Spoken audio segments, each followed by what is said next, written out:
ओम नमो भगवते वासुदेवाय। ओम नमो भगवते वासुदेवाय। ओम नमो भगवते वासुदेवाय। ओम नमो भगवते वासुदेवाय।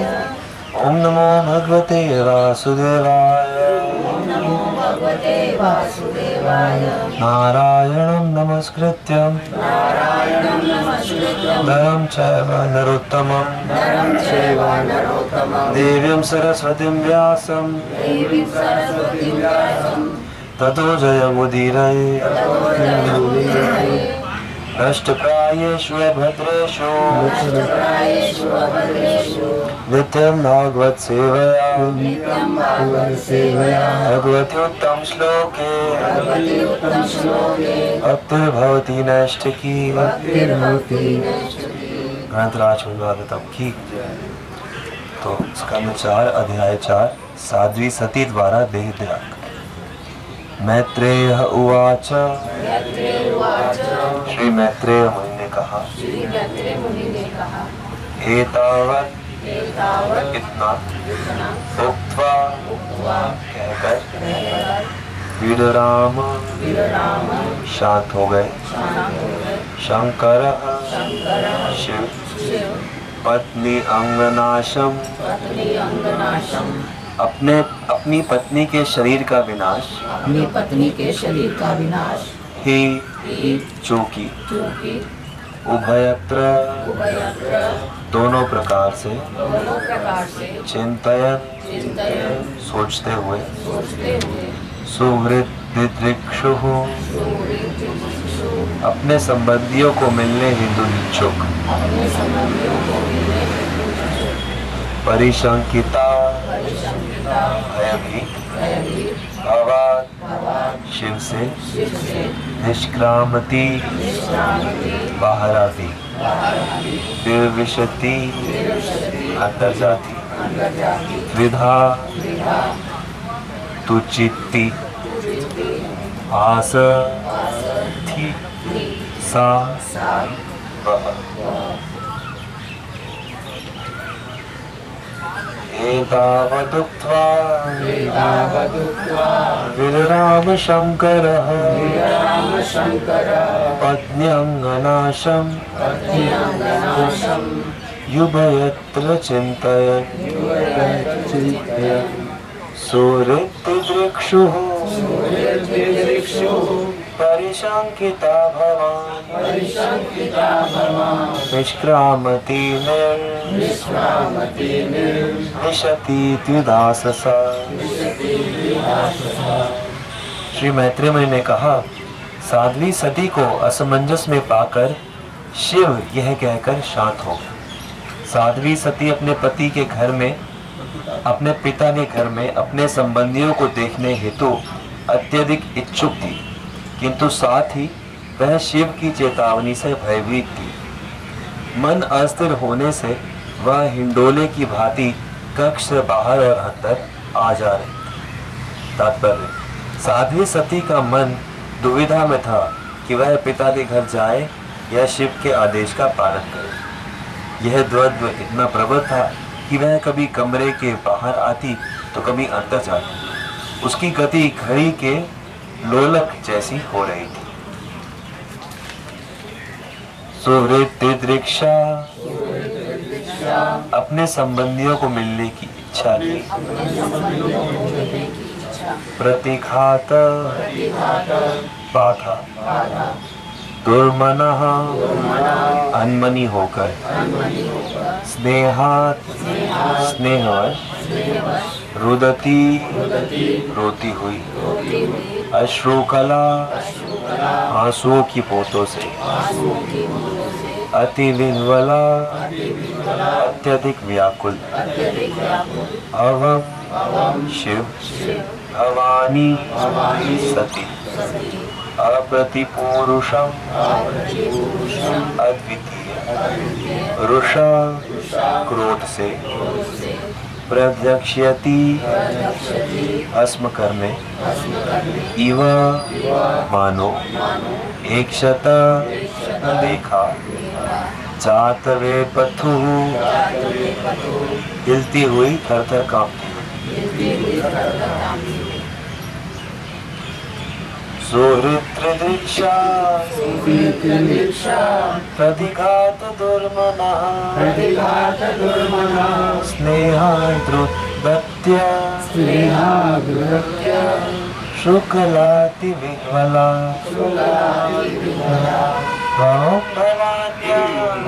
भवान्या प्रतिपूरुषं रुषा प्रदक्ष्यति वै शतजात वेपथु। इस प्रकार अपने पिता के घर जाकर अपने संबंधियों को मिलने से मना किए जाने पर साध्वी सती अत्यंत दुखी हुई। उन सबके स्नेह के कारण उसकी आंखों से अश्रु गिरने लगे। थरथराती एवं अत्यधिक व्याकुल होकर उसने अपने अद्वितीय पति भगवान शंकर को इस प्रकार से देखा मानो वह अपनी दृष्टि से उन्हें भस्म करने जा रही। तात्पर्य, इस श्लोक में प्रयुक्त अप्रति पुरुषम शब्द का अर्थ है जिसकी बराबरी का कोई अन्य ना हो। इस जगत में प्रत्येक जीव के प्रति समदर्शी होने की बात में शिव की समता का कोई भी व्यक्ति नहीं। उनकी पत्नी साध्वी सती को पता था कि उसका पति समदर्शी है, तो फिर इस बारे में अपनी पत्नी पर इतने निष्ठुर क्यों थे कि उसे अपने मायके नहीं जाने दे रहे थे। इससे उसे वह सह सके उससे अधिक पीड़ा हो रही थी और वह अपने पति को इस प्रकार देख रही थी कि मानो अपनी दृष्टि से भस्म कर दे। दूसरे शब्दों में चूंकि शिव आत्मा है, शिव का अर्थ आत्मा भी, इसलिए साध्वी सती आत्महत्या करने को उद्युक्त थी। अप्रति पुरुष का दूसरा अर्थ है वह महापुरुष जिसका कोई प्रतिद्वंदी नहीं है। चूंकि शिव को आज्ञा देने हेतु राजी नहीं किया जा सका, अतः साध्वी सती ने स्त्री के उस अंतिम शस्त्र रोदन का सहारा लिया जिससे पतिपाती होकर अपनी पत्नी के प्रस्ताव को मान लेता। तो यहाँ पर चर्चा हो रही है कि किस प्रकार भगवान शिव ने मना किया और मना किए जाने पर माता सती हालांकि उनको आज्ञा मान लेनी चाहिए थी, लेकिन ये बहुत ही मुश्किल है क्योंकि अपने संबंधियों के प्रति जो प्रेम होता है वो बड़ा विशेष होता है स्त्री के मना करता हूँ। इसीलिए किसी को तो जैसे भी कथा में आया ऐसी दिखती है ऐसी होता है, यहाँ भी तू मना कर सेम है अभी। इसीलिए इसको इतिहास कहते हैं। इतिहास का मतलब कि ऐसा हुआ और ऐसा ही हो रहा है और ऐसा ही होता रहेगा, कोई भी बदलाव क्योंकि ये प्रकृति के गुणों के कारण होता है। तो चाहे पति पत्नी का संबंध है, चाहे गुरु शिष्य के संबंध है, हमेशा ऐसा होता है कि जब यहाँ बच्चे और पिता का संबंध है, जब भी ऐसा होता है कि कोई बड़े से आज्ञा मिलती है और बच्चा नहीं मानना चाहता, तो कई बार जबरदस्ती मजबूर होके पिता को या पति को या गुरु को कहे चलो ठीक है कर लो, जो करना है कर लो। ये रजोगुण है। रजोगुण है कि वो इच्छा इतनी प्रबल है कि आज्ञा पालन जो है उसको हमने त्याग दिया। दो आंसुओं के चक्कर में सारा टूट जाता है। बिल्कुल ऐसे ही। तो ये शस्त्र है स्त्रियों का सबसे बड़ा। इसे पता ही ब्रह्मा जी ने शायद वरदान दिया है। ये वो मैं कथा भूलिए कि किस कारण से ऐसी आती है, लेकिन ब्रह्मा जी ने ऐसा वरदान कई जगह पर दिया था जिसमें स्त्रियों को ये वरदान मिला था कि आपके अश्रुओं में एक विशेष शक्ति होगी। और देखा भी जाता है कि स्त्रियों के आंसू आते भी जल्दी हैं और जब आते हैं तो फिर खुद आए कि हाँ शरण कोई रहता ही नहीं। तो ये शक्ति भी है और इस शक्ति का कई बार सदुपयोग भी होता है, कई बार दुरुपयोग भी होता है। वो तो करने वाले के ऊपर है। स्त्रियों के इसलिए स्त्रियों को शक्ति कहा जाता है कि स्त्रियों के हाथ में बहुत ज्यादा शक्ति है। अब शक्ति अगर भगवान की सेवा में लगेगी, सदुपयोग होगा तो अच्छा है। तो वो एक स्त्री अपने पूरे परिवार को भक्त बना सकती है और वही एक स्त्री अगर भक्तानी नहीं है तो वो उसका दुरुपयोग करके अपने पूरे परिवार का नाश कर देगी, वो डुबो देगी। जैसे आत्मदेव ब्राह्मण का वो आता है, आत्मदेव ब्राह्मण जो भागवत महात्म्य में आता है कि उनकी पत्नी ने कहा कि अरे मैं गर्भवती होना ही नहीं चाहती, मैं गर्भवती होंगी तो मेरा जो है वो रूप होगा तो वो एक ऋषि ने जो फल दिया था, अमोघ फल कि इसको खा के बच्चा पैदा होगा, वो उसने गाय को खिला दिया और अपनी बहन का बेटा वोट देके आदि नाटक कर लिया। और उसके कारण से वो जो उसका पुत्र था वो बड़े खराब चरित्र का निकला, जो धुंधुकारी था, और उसने पूरा उसे अपनी माँ को ही मार दिया। तो इस प्रकार से अगर उसका दुरुपयोग किया जाए तो विनाश है, और सदुपयोग किया जाए तो कितनी स्त्रियों का उदाहरण है। जैसे बार बार हम लेते रहते हैं कि माँ वदालसा है, माँ मीराबाई है, या सारी जितनी भक्त स्त्रियाँ हैं, तो उनका ये उदाहरण है कि वो अपने साथ साथ अपने पूरे परिवार, अपने पतियों और अपने माता पिता सबका कल्याण करें। तो इसी प्रकार से हमें समाज में स्त्रियों को ऐसी शिक्षा देनी है कि वो उसका सदुपयोग करें और उसको भगवान की भक्ति में अपनी शक्ति को लगा सकें। प्रभु ये भगवान शिव के पास तो ऋषि आप भी थी, उनको ये भी ज्ञान था कि शक्ति अगर ऐसा करेगी तो ऐसा होगा। साहब नहीं है, बात क्या है? नहीं, फिर भी एक जो बुद्धिमान व्यक्ति होता है उसको कुछ तो होता है ना कि हाँ भाई ये ऐसा करना चाह रही है, इससे गड़बड़ तो होगा ही होगा। थोड़ा सा तो पता चलता, इतना नहीं पता चलता कि कितनी गड़बड़ होगी, इतना नहीं पता चलता, लेकिन पता तो चलता है कि कुछ गड़बड़ होगी। प्रभु जी आज के युग में ये माननी चाहिए। हाँ, तो वही तो चीज़ है यहाँ पर कि कई बार जब वो आज्ञा पालन नहीं होती तो परिणाम उसका खराब होता है। तो वही चीज़, इसीलिए भागवतम के हर एक कथा जो है उसमें लीला भी है, उसमें शिक्षा भी है कि कैसे हमें उसको अपने जीवन में उससे क्या समझना है, और लीला भी है कि हाँ भगवान तो सब जानते हैं लेकिन फिर भी ये लीला कर रहे हैं कि हम सबको दिखाने की, कि माता सती, माता पार्वती वास्तव में माँ दुर्गा का स्वरूप है, और भगवान शिव और माँ दुर्गा भगवान विष्णु के अलावा सिर्फ यही दो हैं जो मुक्ति थोड़ा दे सकते हैं, वो भी सिर्फ निराकार मुक्ति, वैकुंठ तक नहीं। तो इसलिए इनकी स्थिति तो दिव्य ही है, लेकिन ऐसी स्थिति में होते हुए भी ये ऐसी लीला कर रहे हैं सामान्य पति पत्नी की तरह। तो ये दिखा रहे हैं कि कैसे संबंधों में आज्ञा पालन आवश्यक है, कैसे होता है। तो उसको समझ के हम अगर ठीक से अपने जीवन में ढाल पाए। ये के बाद से ये फार्मूला जो है लाइफ में हर जगह फिट होता है। फॉर्मूले में डिपेंड करता है क्या है। नहीं क्योंकि जैसे फार्मूला है कि भाई जैसे हस्बैंड ने वाइफ को कह दिया कि तुम्हें यहाँ नहीं जाना, तो उनके पास अब यहाँ पर यही बात है ना, कई बार अपवाद स्वरूप पे देखा जाता है। अपवाद स्वरूप यानी कि पति जो है वो भक्त नहीं है, पत्नी भक्त है। पति ने मना किया लेकिन पत्नी ने बात नहीं मानी, तो उस आज्ञा का उल्लंघन करने से पति और पत्नी दोनों का कल्याण भी हुआ। ये अपवाद स्वरूप है, ऐसा होता है ना। पति भक्त है, पत्नी भक्त है, तो उसने जो किया भक्ति के लिए किया, पति चाहे मना कर रहा था लेकिन फिर भी उसने कर दिया। तो इससे कुछ नाश नहीं होगा, इससे उत्थान होगा पति पत्नी दोनों का। और अगर पारिवारिक आसक्ति के चलते कुछ ऐसा किया गया तो फिर नाश होगा। तो इसीलिए आज्ञा पालन के लिए भी जो एक बुद्धि है उसको आध्यात्मिक बनाना बहुत जरूरी है।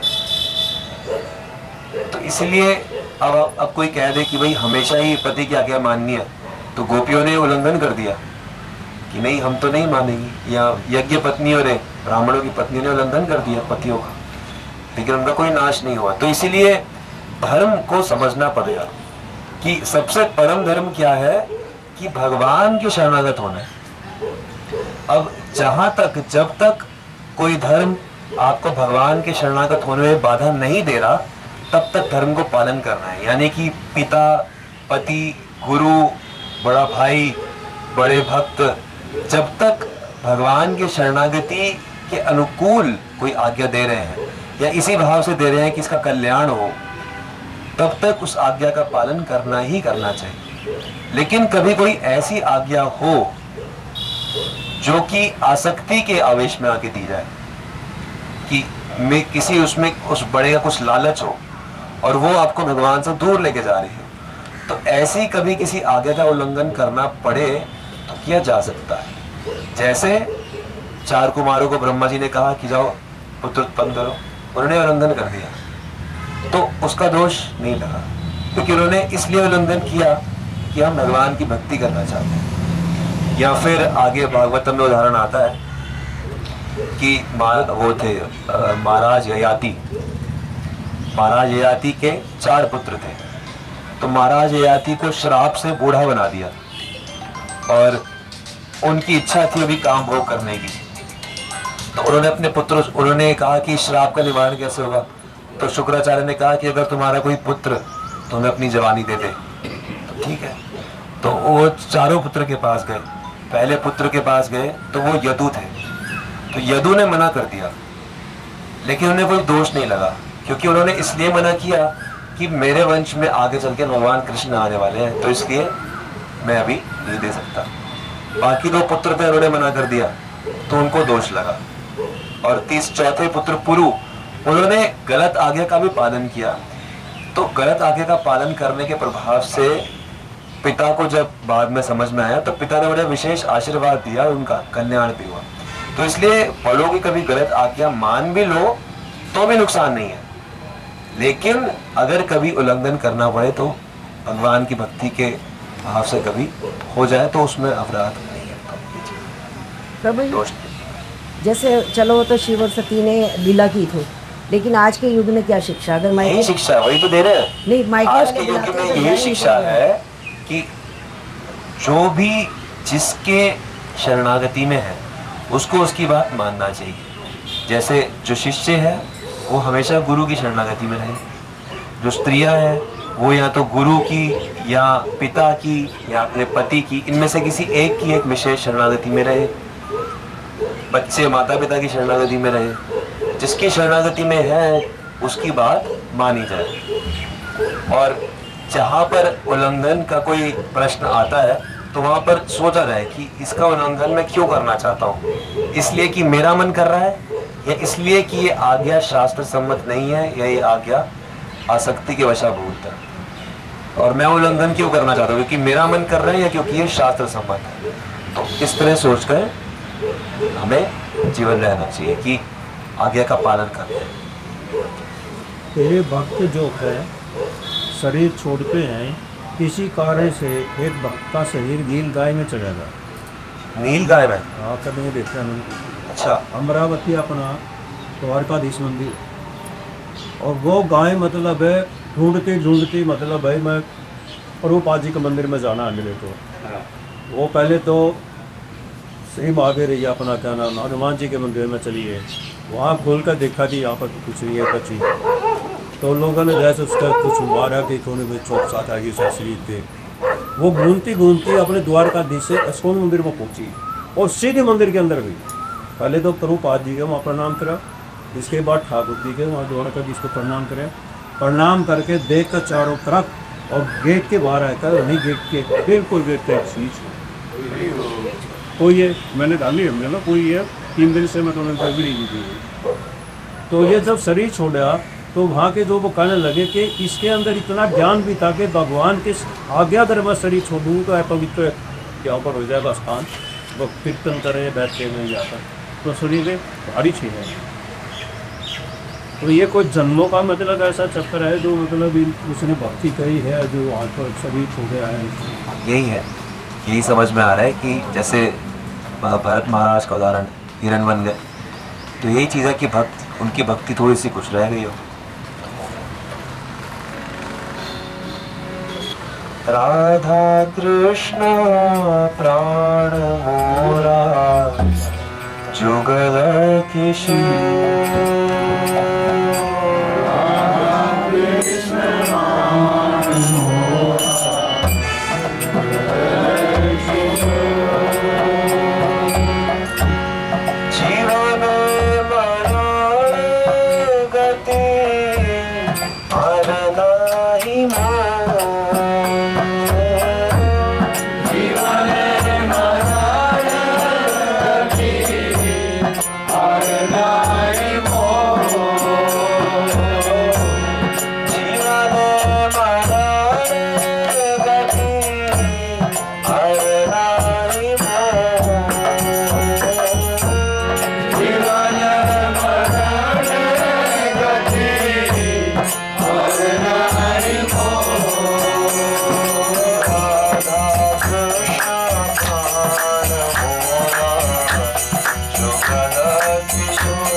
Krishna Charan